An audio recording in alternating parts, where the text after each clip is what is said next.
Hello friend, welcome to my channel. আমি doctor Chandrakant. আজ আপনাদের কৃমি থেকে রেহাই পাওয়ার ঘরোয়া উপায় কী, অর্থাৎ কৃমি হলে কী কী ঘরোয়া উপায় এটাকে থেকে বাঁচবেন, এছাড়াও অর্থাৎ কৃমি দূর করার ঘরোয়া উপায়, home remedies for intestinal worm. তো আজকে বিষয়ে আলোচনা করবো। চ্যানেল নতুন, চ্যানেল সাবস্ক্রাইব করবেন। চলুন শুরু করে যাক। প্রথমে কৃমি ঠিক কী কী কারণে হয় চলুন দেখে না যাক। অস্বাস্থ্যকর পানীয় যার মধ্যে কৃমির ডিম মিশিয়ে রয়েছে, সেগুলো খেলে কিন্তু আপনার কৃমি হতে পারে। খাদ্য পরিবেশনের সময় কিংবা রান্নার সময় সঠিকভাবে সাবান দিয়ে হাত না ধুলে সেক্ষেত্রেও হতে পারে।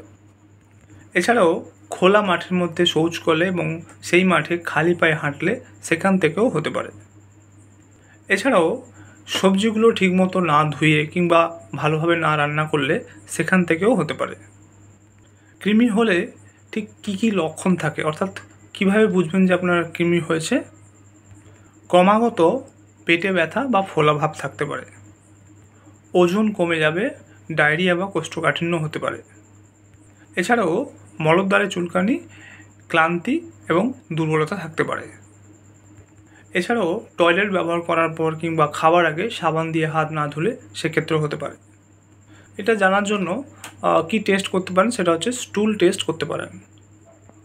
এবারে কৃমি দূর করার ঘরোয়া উপায়গুলি কী কী? 1 নম্বর হচ্ছে কাঁচা পেঁপে, অর্থাৎ 1 গ্লাস গরম দুধে 1 চামচ পেস্ট করা কাঁচা পেঁপে, তার সঙ্গে 1 চামচ মধু প্রতিদিন খেতে হবে এটা, এবং 1 সপ্তাহ পর্যন্ত খেতে হবে। এরপর হচ্ছে হলুদ, অর্থাৎ 1 গ্লাস গরম দুধে 1 চামচ হলুদ প্রতিদিন খেতে হবে। কাঁচা রসুন, অর্থাৎ সকালে খালি পেটে কাঁচা রসুন চিবিয়ে খেতে হবে। এরপর হচ্ছে গাজর, অর্থাৎ গাজরে কিন্তু বিটা ক্যারোটিন থাকে, তাই এটা প্রতিদিন সকালে গাজর খেতে হবে এবং এটা 1 সপ্তাহ অবধি খেতে হবে। এরপর হচ্ছে নিম, অর্থাৎ 1 চামচ পেস্ট করা নিম জলে গুলে সেটা প্রতিদিন খেতে হবে খালি পেটে এবং 1 সপ্তাহ অবধি। এছাড়াও কৃমির কিছু মেডিসিন পাওয়া যায় প্রাপ্তবয়স্কদের জন্য। ব্যান্ডি প্লাস ট্যাবলেট, এটা কিন্তু ডাক্তারের পরামর্শ অনুযায়ী খাবেন। এটা কিন্তু 4টে ডোজে খেলে খুব ভালো হয়। সেটা হচ্ছে 1 নম্বর দিন, 2 নম্বর দিন এবং 16 নম্বর দিন এবং 17 নম্বর দিন। তো আজকে জানলেন যে কৃমি দূর করার ঘরোয়া উপায় কী কী, এছাড়াও কৃমি হলে কী কী লক্ষণ হয়, কৃমিটি কী কী কারণে হয় এবং কৃমির ওষুধগুলি কী কী, সেটা আজকে জানলেন।